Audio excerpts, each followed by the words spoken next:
Assalamualaikum warahmatullahi wabarakatuh. Bismillahirrahmanirrahim. Sahabat Kang Darman, DNSA yang budiman. Alhamdulillah wa syukurlah. Pada video kali ini akan menyampaikan perihal tentang karakter sadar Allah merujuk pada sikap Rasulullah.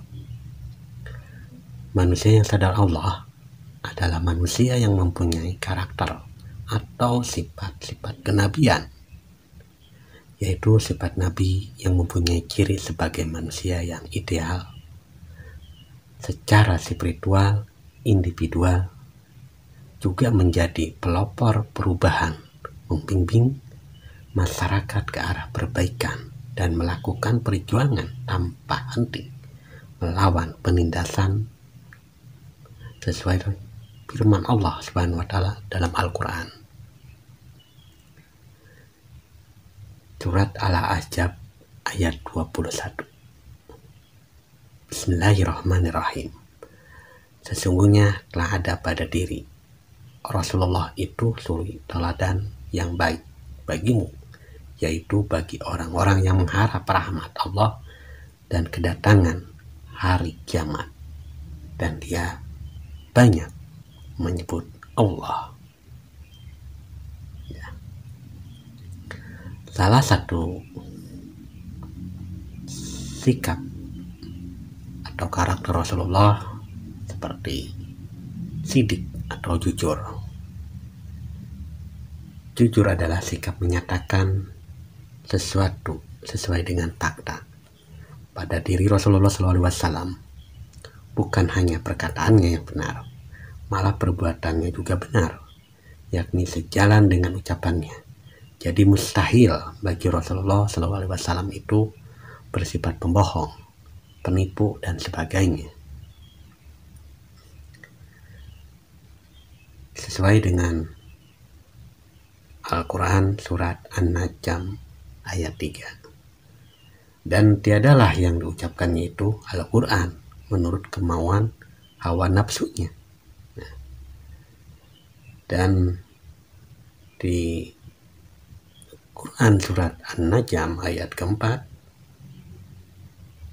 Allah pun berfirman, ucapannya itu tiada lain hanyalah wahyu yang diwahyukan kepadanya. Karena beliau selalu jujur dalam perkataan dan perbuatan yang benar.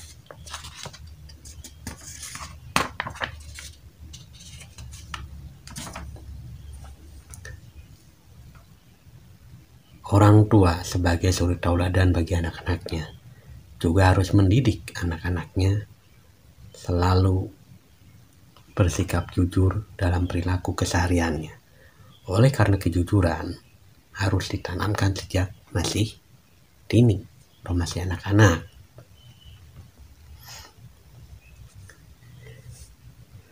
Sifat dan sikap Rasulullah yang kedua yaitu amanah, dapat dipercaya. Karena amanah merupakan sikap yang dapat dipercaya. Apabila suatu urusan dipercayakan kepadanya, maka dia akan melaksanakan urusan tersebut dengan sebaik-baiknya. Sebagaimana Rasulullah SAW diberikan amanah untuk menyampaikan ajaran Islam kepada umat manusia, melaksanakan tugas itu dengan sebaik-baiknya. Mesti taruhannya nyawa, jiwa, dan raga. Rasulullah tidak gentar untuk menjalankan amanah itu. Dan ada satu keterangan, aku menyampaikan amanah Tuhanku kepadamu, dan aku hanyalah pemberi nasihat yang terpercaya bagimu. Itu firman Allah di Al-Quran surat Al-A'raf ayat 68. Ketika kita berjanji kepada anak-anak, teman, orang tua, saudara, bahkan kepada musuh sekalipun, kita harus tetap menepati janji. Jika kita mengingkarinya berarti tidak dapat dipercaya atau tidak amanah. Sifat Rasulullah dan sikap Rasulullah yang ketiga itu tabligh, menyampaikan.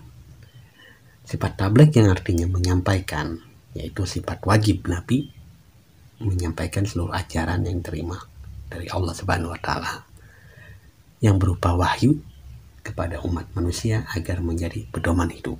Ya.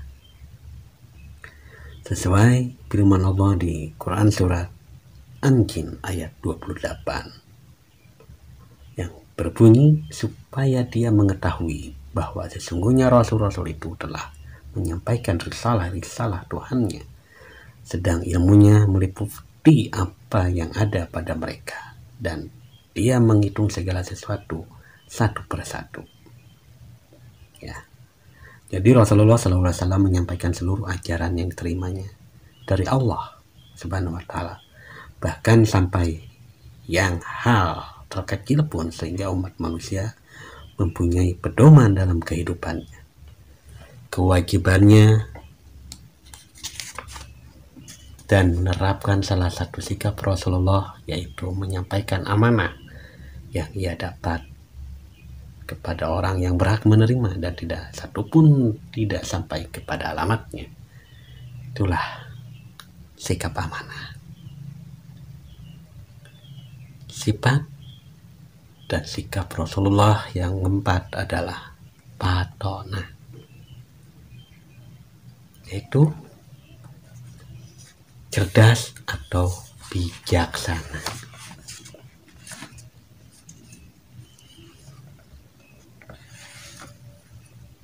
Sifat patona merupakan sifat yang pasti dimiliki. Kita pahami betapa sulitnya tugas yang diemban Rasulullah SAW, sehingga wajib memiliki sifat cerdas. Rasulullah SAW terkenal sebagai seorang yang cerdas dan pandai, serta sangat arif dan bijaksana dalam mengambil keputusan didasari dengan pertimbangan dan pemikiran yang matang. Nah, maka tugas orang tua harus mengondisikan agar anak-anaknya itu rajin belajar, agar menjadi anak yang cerdas dan pandai. Termasuk di dalamnya kita harus mendampingi dan memfasilitasi sebagai kebutuhan penunjang belajarnya. Itu sebagai orang tua itu kita harus bijaksana dan arif. Ya. Cukup sekian apa yang pribadi sampaikan saat ini, semoga bermanfaat bagi diri pribadi dan bermanfaat pula bagi sahabat-sahabat dimanapun berada. Akhirul kalam, wassalamualaikum warahmatullahi wabarakatuh.